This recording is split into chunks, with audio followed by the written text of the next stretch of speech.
हम देख रहे हैं क्लास 7 का न्यू एनसीईआरटी जो 2025 एडिशन का है। इसमें आर्ट और कल्चर, कला और संस्कृति के क्षेत्र में थीम्स में एक चैप्टर भौगोलिक क्षेत्र कैसे पावन होते हैं उस पे दिया गया है, जो अध्याय 8 है। आकाश, वायु, अग्नि, जल, पृथ्वी, ग्रह, सभी प्रकार के जीव जंतु, दिशाएं, वृक्ष तथा पौधे, नदियां और समुद्र परमेश्वर के शरीर के अंग हैं। किसके अंग हैं? परमेश्वर के शरीर के अंग हैं।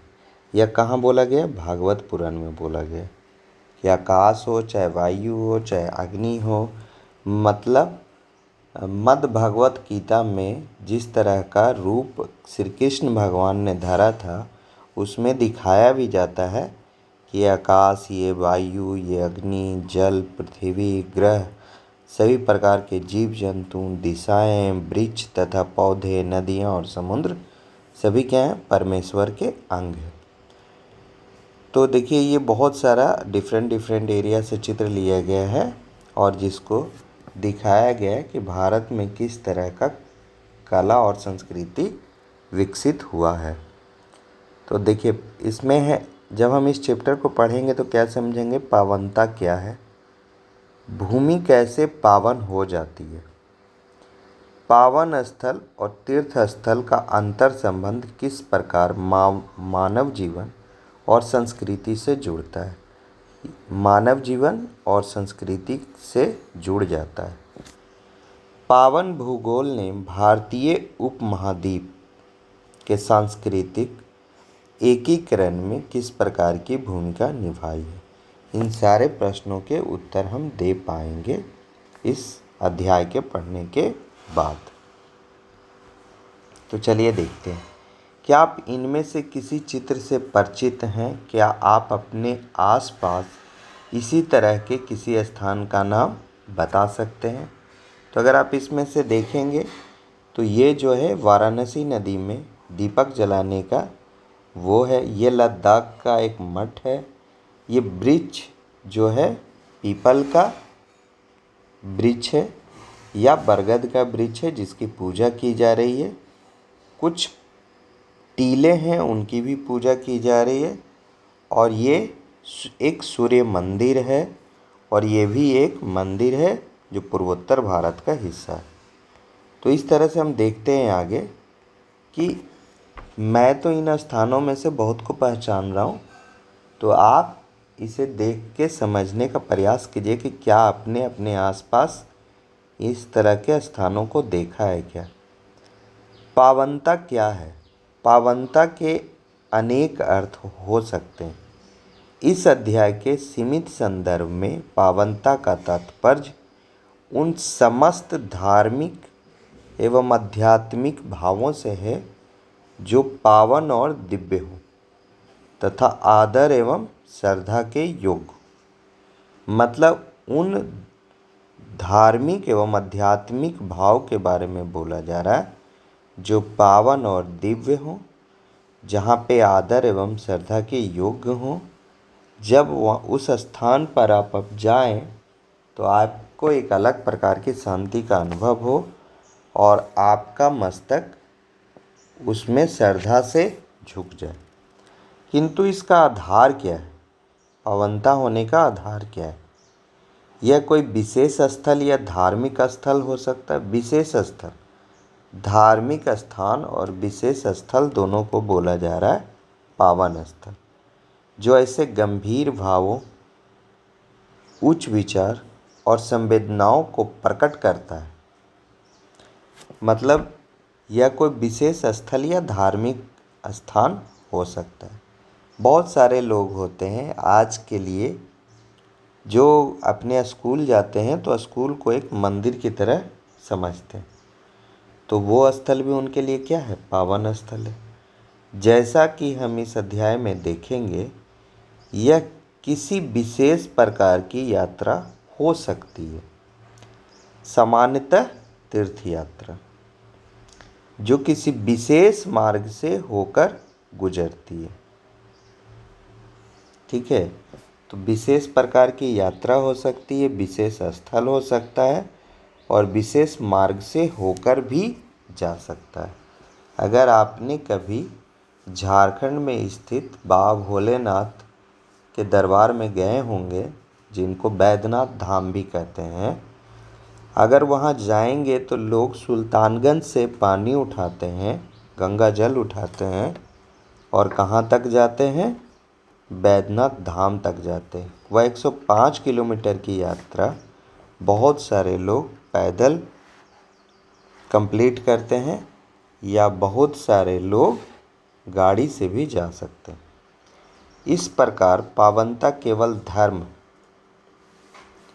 केवल धर्म या आध्यात्मिकता से जुड़ी हुई नहीं है।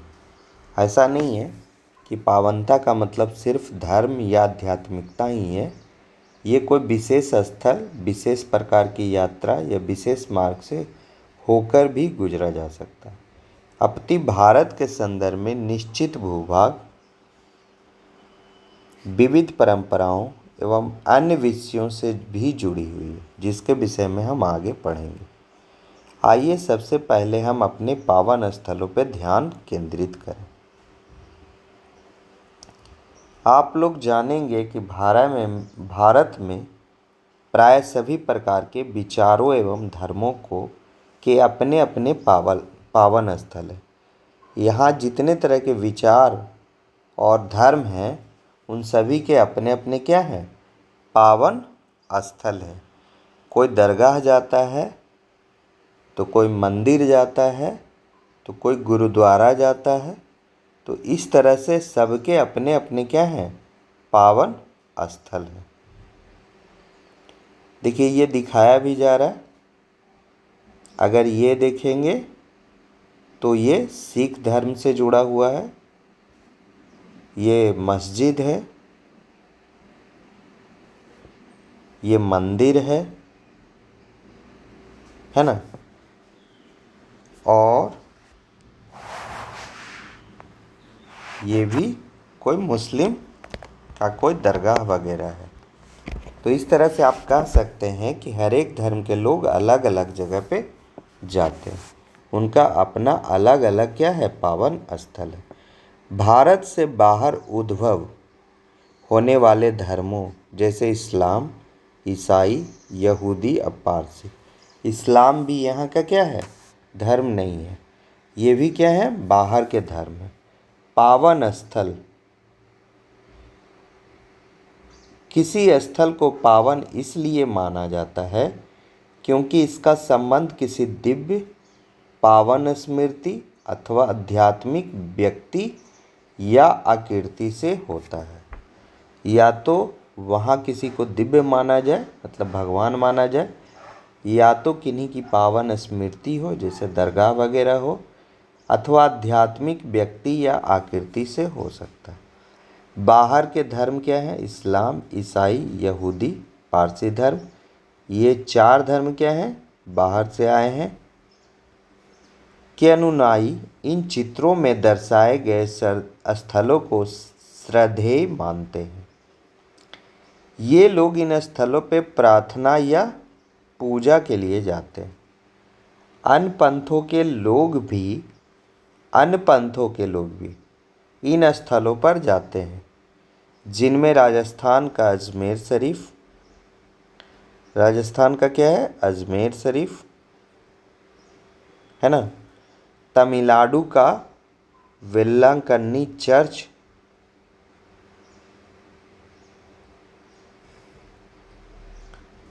तो ये काफ़ी इम्पोर्टेंट है। तमिलनाडु का और ये राजस्थान का अजमेर शरीफ और तमिलनाडु का वेलांकनी चर्च। ये चर्च है, विशेष रूप से प्रसिद्ध हैं और विशेष अवसरों पे श्रद्धालु इन पावन स्थलों की तीर्थ यात्रा करते हैं। ये क्या है? पावन स्थल है और लोग इसके लिए क्या करते हैं? तीर्थ यात्रा करते हैं। स्वाभाविक रूप से जब हम भारत में उत्पन्न धर्मों की बात करते हैं तो ऐसे अनेक पावन स्थलों के विषय में जानकारी मिलती है। बौद्ध धर्म के संदर्भ में वे स्थल पावन माना जाते हैं जहाँ महात्मा बुद्ध गए थे, जहाँ उनके अवशेष रखे हुए। मतलब या तो महात्मा बुद्ध जहाँ गए और अपना क्या दिए, उपदेश दिए, या उनके जहाँ जहाँ मरने के बाद अवशेष रखे हैं वे बौद्ध धर्म के लिए क्या है, पावन स्थल है। ऐसे पावन स्थलों में सांची जो मध्य प्रदेश में है, सांची का स्तूप एक प्रसिद्ध स्तूप है जहाँ पावन अवशेष संरक्षित हैं। आप इसे साम्राज्यों का उदय नामक अध्याय में भी देख सकते हैं, जो हमने क्या कर दिया, पढ़ा दिया। तथा बोध गया बिहार का महाबोधि स्तूप है, जहाँ बौद्ध परंपरा के अनुसार महात्मा बुद्ध ने निर्वाण प्राप्त किया था। बोध गया जो महाबोधि स्तूप है वहाँ क्या था, बौद्ध परंपरा के अनुसार महात्मा बुद्ध ने निर्वाण प्राप्त किया था। ये स्थल तीर्थ यात्रियों के लिए क्या है, महत्वपूर्ण है। उदाहरण स्वरूप बोध गया में प्रतिवर्ष 40 लाख से अधिक यात्री आते हैं। सिख धर्म में तख्त अध्यात्म का आधिकारिक केंद्र है। अध्यात्म का क्या है, आधिकारिक केंद्र। उदाहरण के लिए तख्त श्री पटना साहिब पटना में, यह भी क्या है, काफ़ी महत्वपूर्ण है। अकाल तख्त स्वर्ण मंदिर का अमृतसर,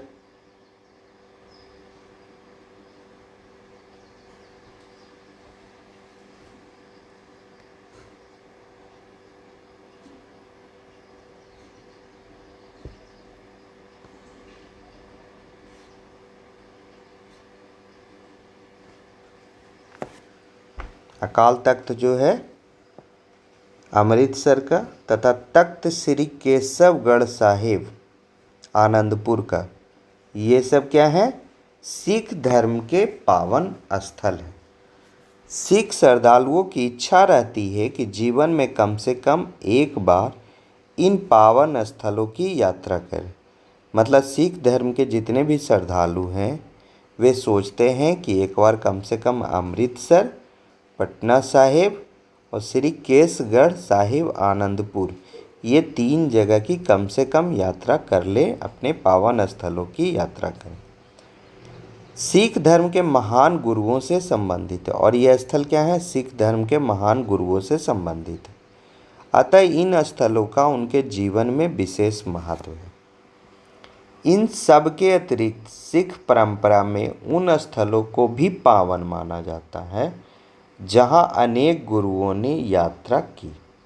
सिख धर्म में उन स्थलों को भी महत्वपूर्ण माना जाता है, पावन माना जाता है, जहां उनके गुरुओं ने यात्रा की। जैसे गुरु नानक ने हरिद्वार, प्रयाग, मथुरा, वाराणसी, अयोध्या और पुरी के अतिरिक्त मुसलमानों के पावन स्थलों की भी यात्रा की थी। तो लोग भी सोचते हैं सिख धर्म के कि इन स्थानों पे क्या करें, हम भी यात्रा करें। भारत अनादि काल से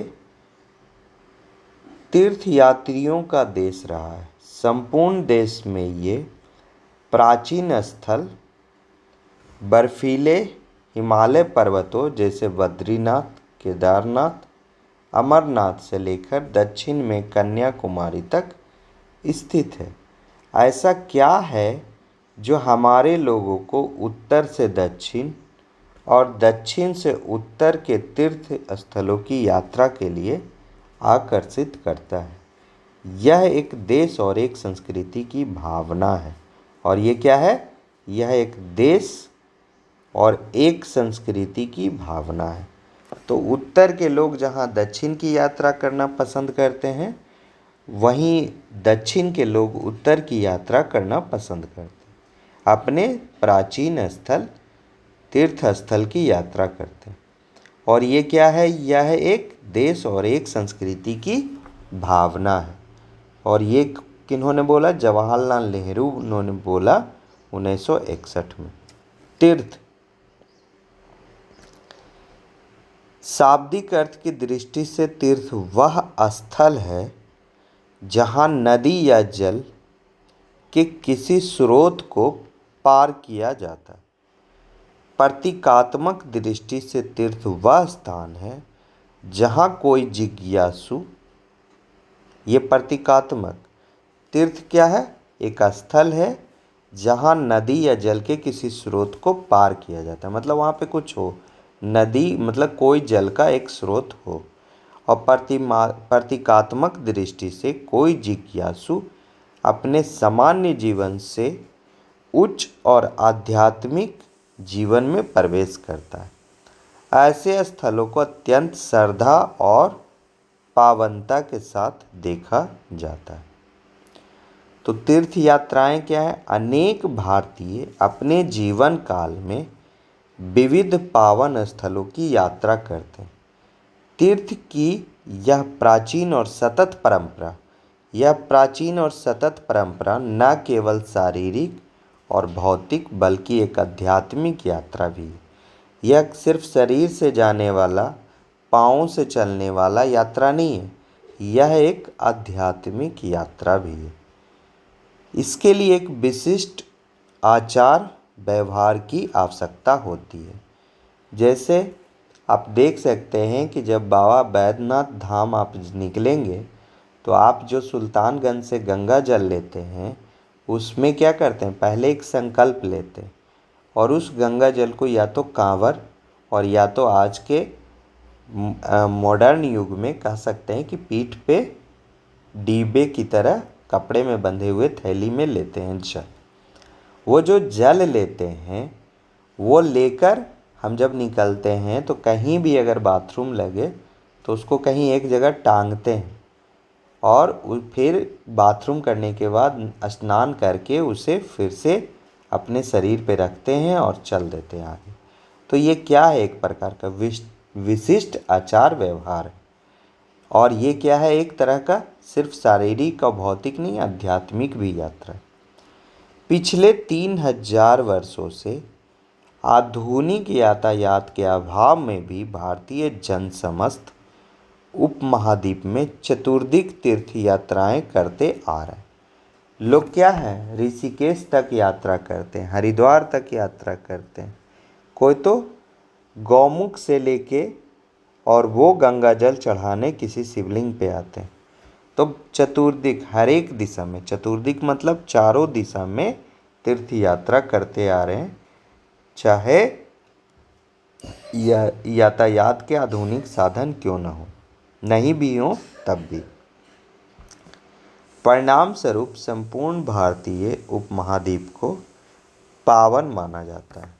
हम इसके बारे में आगे विस्तार से पढ़ेंगे। यहाँ इतिहासकार एवं विचारक धर्मपाल के लेख से एक उद्धरण।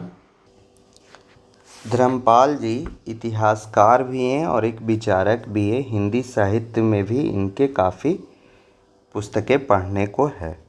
तो उनका एक लेख है कि मैं ग्वालियर से दिल्ली की यात्रा कर रहा था जब मैं लोगों के समूह से मिला। वे लगभग 12 व्यक्ति थे, जिनमें 3 या 4 महिलाएं तथा 7 या 8 पुरुष थे।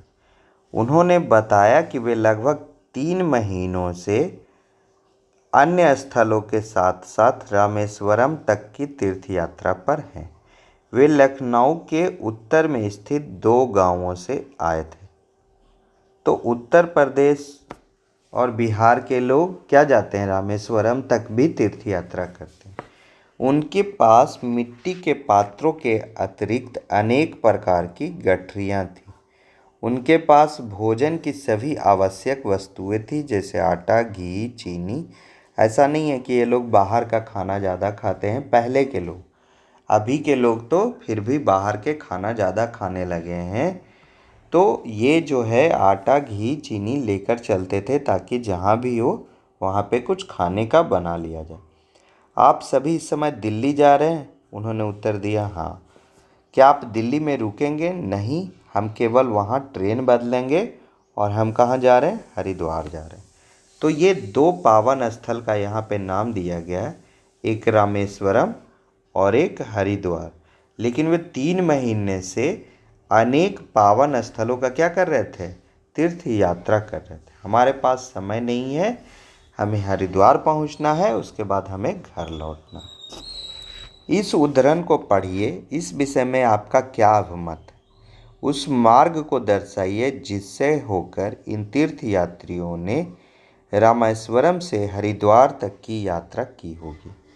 रामेश्वरम से हरिद्वार तक की यात्रा, तो रामेश्वरम जहाँ तमिलनाडु में है, वहीं हरिद्वार क्या है? उत्तराखंड में है। तो एक भारतीय मानचित्र पे उत्तर पश्चिम के दिशा में है और एक दक्षिण पूर्व के दिशा में है। आपके अनुसार इन यात्रियों ने दिल्ली रुकने के स्थान पर सीधे हरिद्वार की यात्रा क्यों की? तो अगर ये दिल्ली रुकते तो इनको और ज़्यादा समय लगता और अपने पावन स्थल पे जल्द से जल्द नहीं पहुंच पाते। प्राचीन काल में जब लोग तमिलनाडु के मदुरई से उत्तर प्रदेश के वाराणसी की यात्रा करते थे तो उनका संपर्क किन किन भाषाओं से होता होगा? तो अगर तमिलनाडु से वाराणसी के तरफ आएंगे, तो अगर उड़ीसा होते हुए और पश्चिम बंगाल होते हुए आएंगे तो उन्हें उड़िया भाषा, बंगाली भाषा, उसके बाद बिहार झारखंड में अगर प्रवेश करेंगे तो हिंदी भाषा, उसके बाद उत्तर प्रदेश में भी हिंदी भाषा। तो 3 भाषा उड़िया, बंगाली और हिंदी भाषा से उनको क्या होगा? उनका संपर्क होगा। लेकिन अगर वे छत्तीसगढ़ होते हुए आते हैं तो उन्हें अलग भाषा, छत्तीसगढ़ में एक मोटा मोटी हिंदी ही चलती है, तो उन्हें हिंदी ही मिलेगी। उन स्थानों में वे लोगों से कैसे वार्तालाप करते होंगे? वे कहाँ ठहरते होंगे और किस प्रकार का भोजन करते होंगे? तो जनरली लोग क्या होते हैं कि थोड़े बहुत दूसरे भाषा भी समझते हैं और ख़ास करके हिंदी सारे भारत के लोग थोड़ा बहुत तोड़ मड़ोड़ के, चाहे वो दक्षिण भारत के ही क्यों ना हो, समझते हैं। तीर्थंकर, शाब्दिक अर्थ में तीर्थंकर वह है जो तीर्थ का निर्माण करता है। तीर्थंकर उसको कहते हैं जो तीर्थ का निर्माण करता है, मतलब वो साधारण जीवन से उठकर उच्चतर जीवन की ओर मार्गदर्शन करता है। जैन परंपरा में जैसे तीर्थंकर सर्वोच्च धर्मोपदेशक होते हैं, जैसे इनका जैन तीर्थंकर, जब आप एक जाएंगे बिहार में तो आप उनका जन्म स्थान जा सकते हैं, जहाँ पे महावीर भगवान का जन्म स्थान था। कुंडलपुर नाम है उसका। क्या नाम है? कुंडल। फिर पावापुरी भी आप जा सकते हैं, फिर गया या बोध गया। गया के समीप ही बोध गया है, तो गया आप जा सकते हैं, पावापुरी जा सकते हैं, कुंडलपुर जा सकते हैं। आप राजगीर में भी आप कुछ जैन और बौद्ध धर्म के तीर्थ स्थानों को देख सकते हैं। तो तीर्थंकर वह हैं जो तीर्थ का निर्माण करते हैं। तो क्या है? ये इम्पोर्टेंट है कि वो तीर्थ का निर्माण करते हो, मतलब वो क्या हो? एक आध्यात्मिक जीवन से संबंध रखते हो। जैन परंपरा में तीर्थ उन पावन स्थलों से संबंधित है जहाँ तीर्थंकरों ने मोक्ष प्राप्त किया था। यहाँ उनके जीवन से जुड़ी हुई कोई विशिष्ट घटनाएं घटी थी। जैसे कुंडलपुर में क्या था? कुंडलपुर में महावीर भगवान ने जन्म लिया था। पावापुरी में उन्होंने क्या दिया था? उपदेश दिया था। सारनाथ हो गया, सारनाथ में भी बुद्ध भगवान ने क्या दिया था? उपदेश दिया था। तो कोई विशिष्ट घटना वहाँ घटी हो, जैसे वृक्ष, सरोवर, पहाड़ी और पर्वत, जहाँ भी तीर्थंकर गए या ध्यान किए वे पावन माने जाने लगे। उदाहरण के रूप में माउंट आबू, गिरनार, सौराष्ट्र की शत्रुंजय पहाड़ी इनमें सम्मिलित है।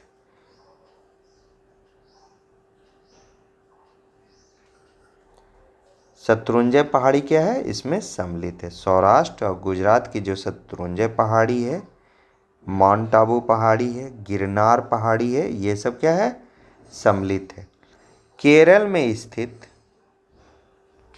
अयप्पा देवता को समर्पित सबरीमाला मंदिर की तीर्थ यात्रा इसका अन्य उदाहरण है। यह काफ़ी क्या है, चर्चा में भी रहता है, चूँकि यह महिलाओं को जब मासिक धर्म आता है, जिसके चलते महिलाओं को इस मंदिरों में प्रवेश नहीं करने दिया जाता, तो काफ़ी ज़्यादा इसके लिए क्या हुआ, विद्रोह भी हुआ है।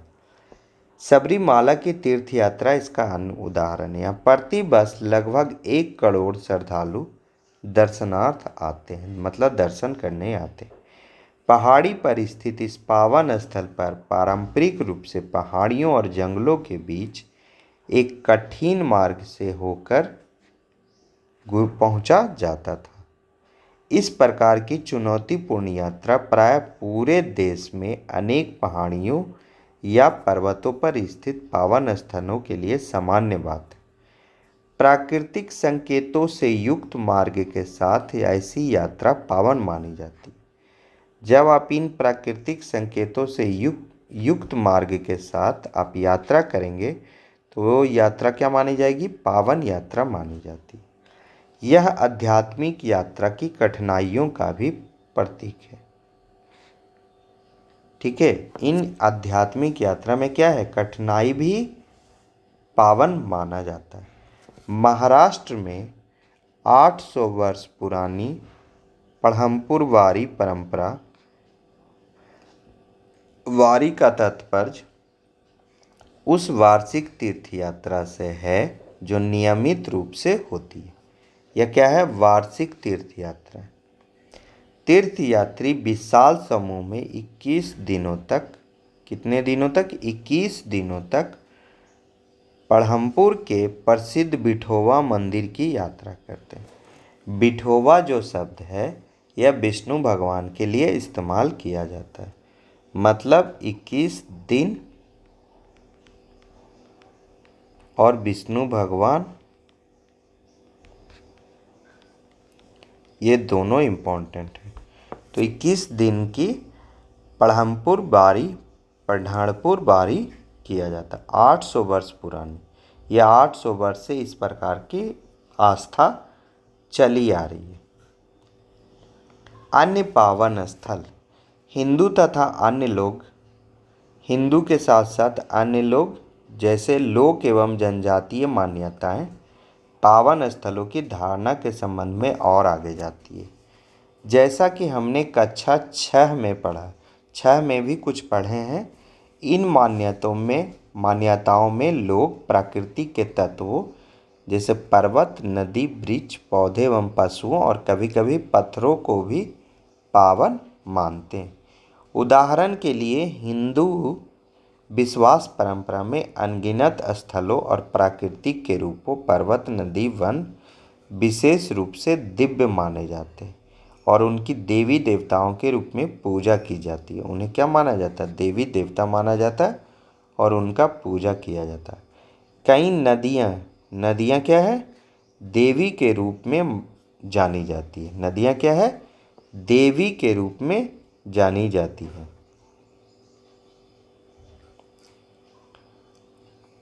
जबकि कुछ वृक्षों, पशुओं तथा पौधों को भी, कुछ वृक्षों, पशुओं और पौधों को भी पावन माना जाता है। यह परंपरा उस समझ पर आधारित है जो यह मानती है कि प्रकृति के कण कण में क्या है, दैवीय उपस्थिति है। निष्कर्ष स्वरूप संपूर्ण पृथ्वी पावन मानी जाती है। यह पृथ्वी माता या भूदेवी कहलाती है। इस चित्र में भगवान विष्णु वराह अवतार के रूप में है। भगवान विष्णु को क्या माना जा रहा है, वराह अवतार माना जा रहा है। मतलब ये वराह के अवतार लिए थे, उसमें मतलब पिग या कहें सुअर का मुख था उनका। एक दैत्य का संहार करते हैं तथा भूदेवी पृथ्वी माता की रक्षा करते हैं। और अपने वो जो हम लोग जो देखते हैं सूअर, उसमें दांत नहीं होता है, लेकिन जंगली सूअर में 2 दांत निकला जाता है। अगर आपने कभी कंतारा मूवी देखा होगा तो उसमें भी सूअर का कॉन्सेप्ट भगवान के रूप में भी माना गया है। भूदेवी पृथ्वी माता की रक्षा करते हैं। उन्हें भगवान विष्णु की कोहनी पर बैठे हुए दर्शाया गया है। और यहाँ पे कहाँ दर्शाया गया है? कोहनी पर भगवान विष्णु को बैठे हुए दर्शाया गया। ये देखिए, ये क्या है? विष्णु भगवान है।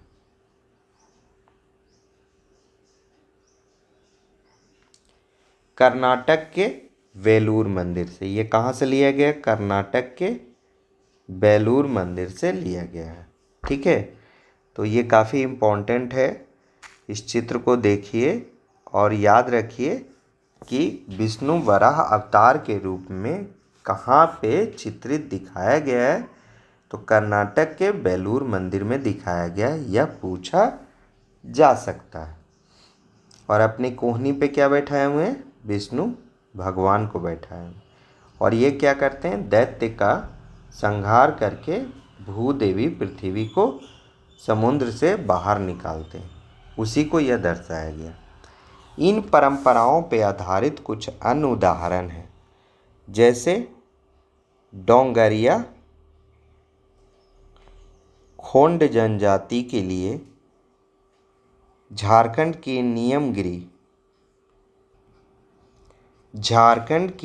नियमगिरी श्रृंखला में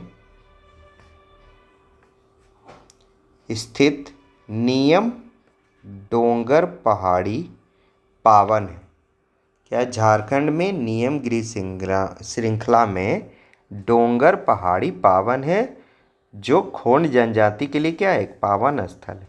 उनकी मान्यता है कि यह पहाड़ी सर्वोच्च देवता नियम राजा का निवास स्थान है और वे उन्हें सब कुछ प्रदान करते हैं। मतलब नियम राजा जैसा नाम है, मतलब वो राजा हैं, वो भगवान हैं जो सभी के लिए नियम बनाते हैं और उन्हें सब कुछ प्रदान करते हैं जो उनके भरण पोषण के लिए आवश्यक है। वृक्ष काटना यहाँ प्रतिबंधित है और ऐसा करना देवता के प्रति असम्मान माना जाता है।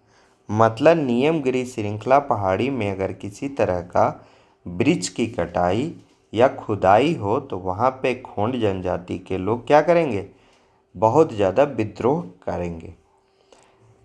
तो देवताओं के प्रति क्या माना जाता है? असम्मान माना जाता है। वर्ष 2000 के आरंभ में सिक्किम सरकार ने अनेक पावन पर्वत, गुफा, झील, चट्टान एवं उष्ण जल स्रोतों को चिन्हित किया, जिससे उन्हें किसी भी हानि से बचाया जा सके। तो कुछ मतलब कि प्राकृतिक दृष्टि से, पर्यावरणीय दृष्टि से भी कुछ जो महत्वपूर्ण स्थल होते हैं उन्हें सरकार क्या करते हैं? चिन्हित करके और उन्हें संरक्षण प्रदान करते हैं ताकि उन्हें हानि से बचाया जा सके। ऐसा ही एक काम 2000 में सिक्किम सरकार ने किया। तमिलनाडु की नीलगिरी श्रृंखला में स्थित टोडा नामक जनजातीय समुदाय अनेक पर्वत शिखरों को पावन मानता है। उन्हें अपने देवताओं से जोड़कर देखता है। उनके लिए पावनता की यह भावना कई पौधों जो प्राय उनके अनुष्ठानों का हिस्सा बन जाते हैं, कई पौधे ऐसे हैं जिन्हें वो क्या मानते हैं? पवित्र मानते हैं, जैसे सोलावन, आर्द्रभूमि और यहाँ तक कि विशिष्ट पत्थरों और विशेष वृक्षों तक फैली हुई है। तो ये जो टोडा जनजाति के जो लोग हैं ये नीलगिरी पहाड़ी पे रहते हैं और यह समुदाय सोलावन, आर्द्रभूमि और कई प्रकार के पत्थर और वृक्ष को क्या मानते हैं? पावन और पवित्र मानते हैं। पावन भूभाग से अवगत होना। तो पावन भूभाग कहाँ कहाँ है उससे चलिए अवगत होते हैं।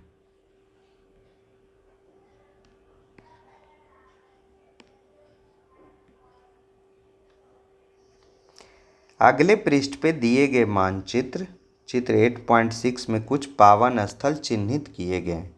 यद्यपि ये पूरे देश में फैले हुए हैं, फिर भी ये आपस में घनिष्ठ रूप से जुड़े हैं। उदाहरण के लिए कुछ हिंदू जैसे चार धामों की यात्रा करने की इच्छा रखते हैं तथा ये चार पावन स्थल सुनियोजित रूप से भारत के दक्षिण, उत्तर, पूरब तथा पश्चिम में स्थापित है। यही आकांक्षा अत्यंत पावन माने जाने वाले द्वादश मतलब 12 ज्योतिर्लिंगों के लिए भी होती है। एकावन शक्तिपीठ भी संपूर्ण भारत में वर्तमान बांग्लादेश तथा पाकिस्तान सहित फैले हैं। इसी प्रकार कई अन्य अंतर संबंधित क्षेत्र हैं, मतलब 4 धाम, 12 ज्योतिर्लिंग जिसको द्वादश कहते हैं और 51 शक्तिपीठ इस तरह के भाव से फैले हुए हैं पूरे भारतीय उपमहाद्वीप में, जिसमें बांग्लादेश और पाकिस्तान भी आते हैं। द्वादश ज्योतिर्लिंग हिंदू धर्म के प्रमुख भगवान शिव से संबंधित पावन स्थल माने जाते हैं। प्रत्येक पावन स्थल के पृथक पृथक नाम हैं तथा प्रत्येक की अपनी पौराणिक पृष्ठभूमि है। इसी प्रकार कई अन्य अंतर संबंधित क्षेत्र हैं। इन अंतर संबंधों का जाल संपूर्ण भारत की लंबाई चौड़ाई में हर दिशा से होते हुए जो जाल है वो हर दिशा से होते हुए पावन भूभाग का निर्माण करते हैं। निष्कर्षतः संपूर्ण भारत स्वयं एक पावन स्थल बन जाता है। 51 शक्तिपीठों के विषय में एक कथा भी प्रचलित है। क्या है? एक कथा भी प्रचलित है। सती के रूप में माता आदि शक्ति एवं उनके पति भगवान शिव का अपमान सती के पिता द्वारा किया जाता है। कहते हैं कि एक बार बुलाए थे, जो सती के पिता थे वे बुलाए थे, लेकिन अपनी सिर्फ बेटी को, अपने दामाद शिव जी को नहीं बुलाए थे। और वहाँ जाने पे भगवान शिव मना भी करते हैं सती को जाने से, लेकिन सती फिर भी चले जाते हैं। लेकिन वहाँ सती के पिता के घर पे उनका क्या होता है? अपमान होता है, जिससे वो क्या कर लेते हैं? आदि शक्ति माता सती ने आत्मदाह कर लिया। इससे भगवान शिव अत्यंत कुपित हुए और वह माता सती के शव को लेकर यहाँ वहाँ विचरण करने लगे। उन्होंने सती के शव का अंतिम संस्कार करने से मना कर दिया। भगवान शिव का क्रोध सृष्टि एवं संपूर्ण ब्रह्मांड के लिए अत्यंत घातक था। इसलिए भगवान विष्णु ने अपने चक्र से माता सती के मृत शरीर को अनेक हिस्सों में विभाजित कर दिया। अब पूरे भारतीय उपमहाद्वीप में सती के अंग जहाँ जहाँ भी गिरे वे सभी स्थल क्या हो गए? शक्ति पीठों के रूप में स्थापित हो गए। क्या हो गए? शक्ति पीठों के रूप में स्थापित हो गए।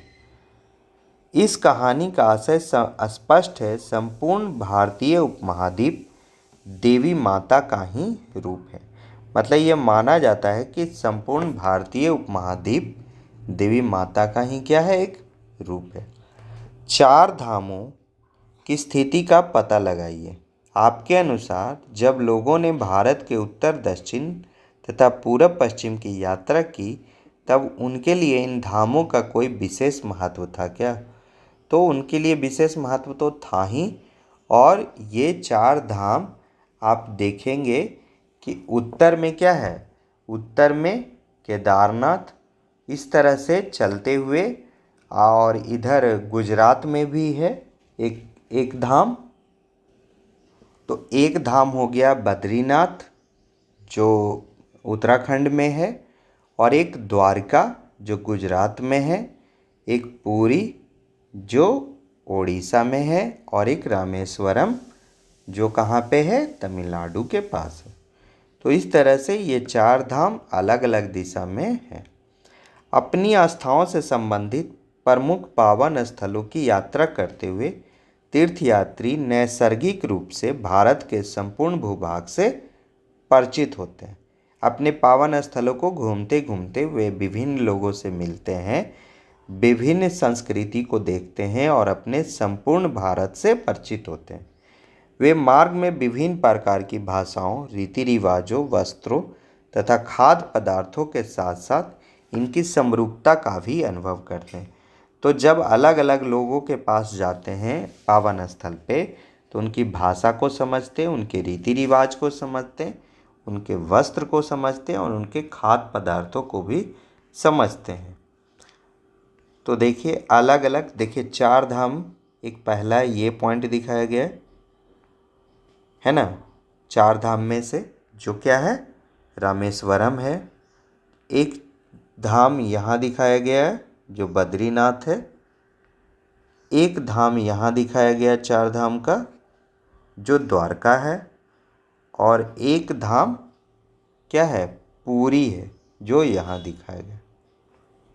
तो ये 4 धाम है। ज्योतिर्लिंग इसी तरह से आप देख सकते हैं, शक्तिपीठ भी इसी तरह से देख सकते हैं। शक्तिपीठ क्या है, कुछ पाकिस्तान में भी है ना, कुछ पाकिस्तान में भी है और कुछ बहुत सारे बांग्लादेश में भी है। तो इस तरह से हम देख सकते हैं कि शक्तिपीठ संपूर्ण भारतीय उपमहाद्वीप पे 4 धाम जो है लगभग भारत में है। जैन धर्म के भी पावन स्थलों को दिया गया। पारंपरिक तीर्थों के अंतर संबंधों को दर्शाता हुआ एक मानचित्र है। ये क्या है, एक मानचित्र है जिस पे बहुत सारे शक्तिपीठ, ज्योतिर्लिंग, 4 धाम, कुंभ मेला, सिख धर्म के पावन स्थल, ये देखिए सिख धर्म के पावन स्थल है, पटना साहिब है, तो कोई अमृतसर है, नानका साहिब भी है। इस तरह से बहुत सारे सिख के क्या हैं, पावन धर्म भी हैं। क्या आप ऊपर दिए गए मानचित्र में कुछ पारंपरिक तीर्थों की पहचान कर सकते हैं? आप पुस्तक के अंत में दिए गए राजनीतिक मानचित्र की भी सहायता ले सकते हैं। तो बहुत सारे पारंपरिक तीर्थों की पहचान हम कर सकते हैं। ये रामेश्वरम है, ये पुरी है, ये द्वारका है और ये क्या है, बद्रीनाथ। तो ये क्या है, 4 धाम है जो मैंने लिखा है और बहुत सारे सिख धर्म के भी धाम हैं। लोग इतनी लंबी दूरी की यात्रा क्यों करते थे? धार्मिक उद्देश्य के अतिरिक्त कुछ व्यापारी तथा व्यवसायी वस्तुओं के क्रय विक्रय के लिए भी यात्रा करते थे। तो इन यात्राओं में व्यापारिक और व्यवसायी दृष्टिकोण भी क्या था, सम्मिलित था। कुछ अन्य चर्चा विचार विमर्श अपने मत विश्वास को लोकप्रिय बनाने तथा देश के विभिन्न भागों में रहने वाले प्रतिष्ठित शिक्षकों से सीखने या अध्ययन करने जाते थे। इन धामों या पावन स्थलों पे बहुत सारे क्या होते थे, गुरु होते थे, शिक्षक होते थे, जो चर्चा विचार विमर्श और मत विश्वास को लोकप्रिय बनाने में क्या करते थे, मदद करते थे और उनसे अध्ययन करने जाते थे।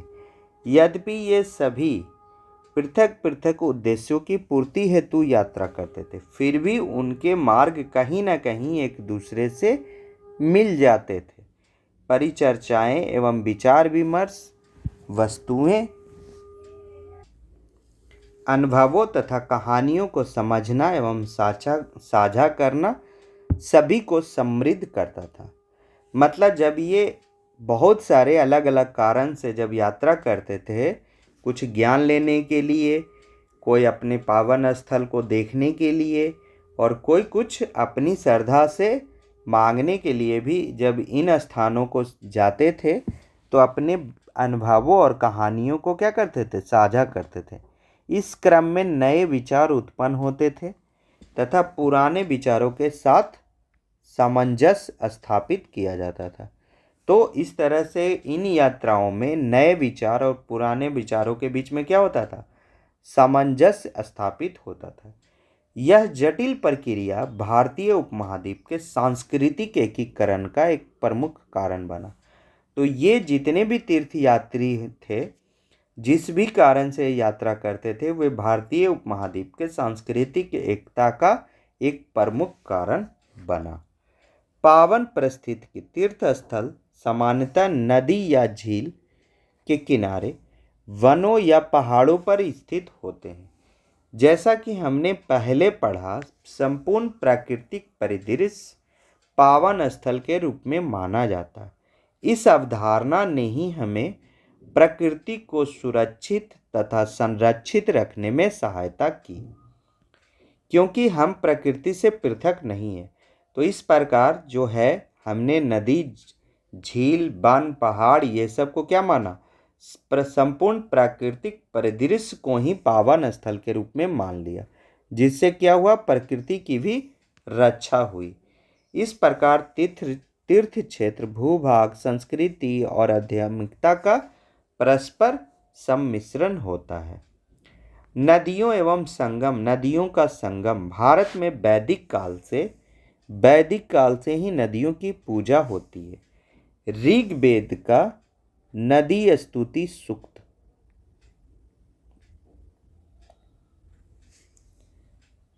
नदियों की प्रशंसा एवं स्तुतियों के प्रति समर्पित है, जो प्राचीन भारत के उत्तर पश्चिम की 19 प्रमुख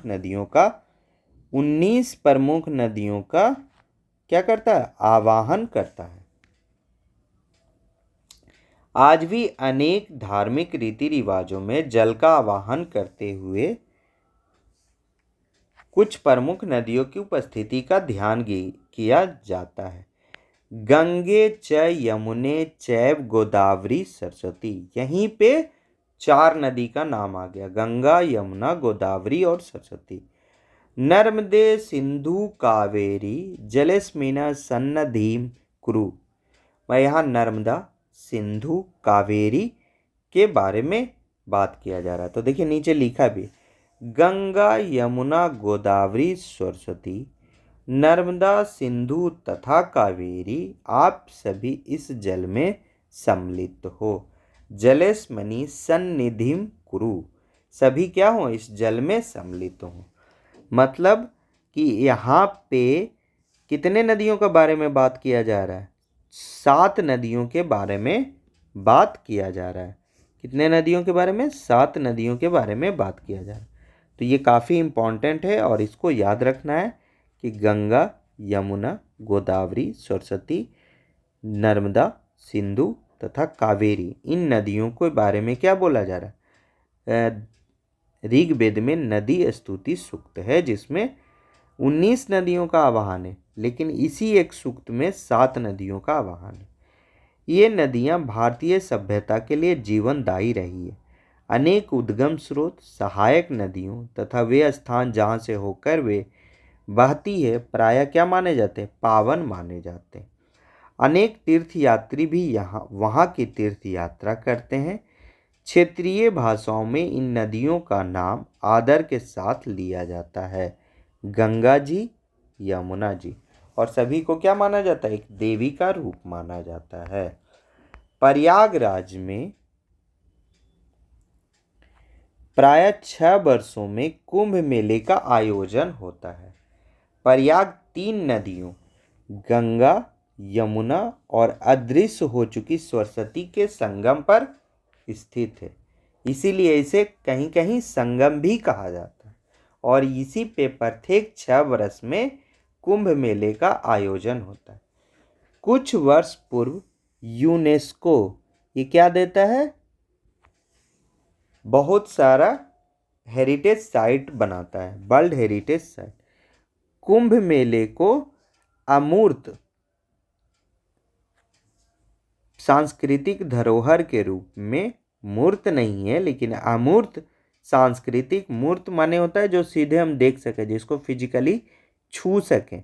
तो कुंभ मेले को देख तो सकते ही हैं, लेकिन मतलब कि एक तरह से, मतलब पूरी तरह से ये क्या है, अमूर्त है। और इसको सांस्कृतिक धरोहर के रूप में सूचीबद्ध किया। लगभग 66 करोड़ लोगों ने 2025 के कुंभ मेले में भाग लिया था। कितने लोग भाग लिए थे? 66 करोड़। भारत की पूरी जनसंख्या का यह कितना अनुपात है? लगभग 50% के आसपास लोगों ने एक छोटे से स्थल प्रयागराज पे क्या लिए? भाग लिए। कुंभ मेला अमृत मंथन के आख्यान से आरंभ होता है। पारंपरिक रूप से एक दूसरे के शत्रु देवता और असुर एक बार समुद्र मंथन के लिए एकत्र हुए। उन्हें विश्वास था कि इस मंथन से प्राप्त अमृत उन्हें अमृत प्रदान करेगा। असुर अमृत प्राप्त न करे, इसके लिए श्री विष्णु भगवान जी ने क्या किया था? अति सुंदर मोहिनी का रूप धारण कर अमृत कलश कुंभ को ले लिया। मतलब अमृत कलश का ही नाम क्या है? कुंभ। इसी क्रम में अमृत की कुछ बूंदें 4 स्थानों हरिद्वार, प्रयागराज, नासिक और उज्जैन में गिर गई। तब से इन स्थानों पे कुंभ मेले का आयोजन होता आ रहा है और एक विशेष खगोलीय अवधि में वहाँ की नदियों में डुबकी लगाना अत्यंत मांगलिक माना जाता है। देखिए, यह एक क्या है? यह एक वाराणसी का चित्र है जिसमें आप देख सकते हैं कि कितने ज़्यादा लोग इस नदी के किनारे क्या हैं? खड़े होके स्नान कर रहे हैं। इस बार तो बहुत बड़े क्षेत्र को क्या किया गया था? बहुत सारी व्यवस्थाएं लगाई गई थी और सभी लोगों को डुबकी लगाने का विशेष प्रबंध था। लेकिन कैजुअलिटी भी बहुत हुआ, बहुत लोग मरे, बहुत लोग परेशान हुए। लेकिन यही आस्था का एक रूप है। तो यह कहानी है कि जब समुद्र मंथन होता है और जब अमृत आता है तो असुर के पास ना चला जाए, इसलिए क्या करते हैं? विष्णु भगवान मोहिनी का रूप धारण करके और उस कुंभ को, अमृत कलश को लेके भागते हैं। तो जहाँ जहाँ कुछ बूंदें गिरी है उनको क्या माना जाता है? कुंभ मेला वहाँ माना जाता है। हरिद्वार, प्रयागराज, नासिक और उज्जैन में। और ये कब आता है? यह स्नान की अवधि एक विशेष खगोलीय अवधि में आता है। आपके विचार में किस प्रकार ये पावन स्थल लोगों के आर्थिक जीवन और गतिविधियों से जुड़े हुए हैं? ये कहते हैं कि जिस समय कुंभ मेला लगा, ये जो 2025 का, लोगों को 1-2 किलोमीटर तक पैदल चलना पड़ा, जिसके चलते वे उन स्थानों से होकर गुजरे जहां लोग कुछ सामान बेच रहे थे खाने पीने के, या ले जाने तक के लिए टेम्पू हो गया, गाड़ी हो गया। तो ये सारी चीज़ें अर्थव्यवस्था से जुड़ी हुई है। बाहर के लोग आएंगे, बाहर से भी पैसे आएंगे, तो ये सभी चीज़ें आर्थिक जीवन से जुड़ी हुई। मानस मानचित्र, माइंड मैप के माध्यम से इन संबंधों का पता लगाइए। चित्र 8.7 और 8.8 इस विषय में कुछ जानकारियाँ दी गई है। तो हमने बोला था इन प्रश्नों के सारे उत्तर का एक अलग से अलग अलग वीडियो बना देंगे। अब है पर्वत और वन। यह पाठ हम अगले भाग 2 से पढ़ना शुरू करेंगे और अगर यह संभव होगा तो भाग 2 में ख़त्म हो जाएगा, और अगर उसके बाद भी कुछ बच जाता है तो वह हम कब पढ़ेंगे? भाग 3 में पढ़ेंगे। कब पढ़ेंगे? भाग 3 में पढ़ेंगे। तो आज के लिए इसको आप रिवाइज करिए कि पावन स्थल क्या है, क्यों तीर्थंकर बने, क्या तीर्थ हैं, ये सब जगहों के नाम याद रखें। सिख धर्म के पावन स्थल कौन है, जैन धर्म के कौन है, हिंदू धर्म के कौन है। तो इस तरह से अब आगे और भी पढ़ेंगे, जहाँ पे देखिए वैष्णो देवी मंदिर कटरा, बालाजी तिरुमाला पर्वत पहाड़ी पर हैं। इस तरह के चित्रों को दिया गया है और इनके बारे में जानकारियाँ दी गई हैं। तो हम यह अगले भाग 2 में देखेंगे।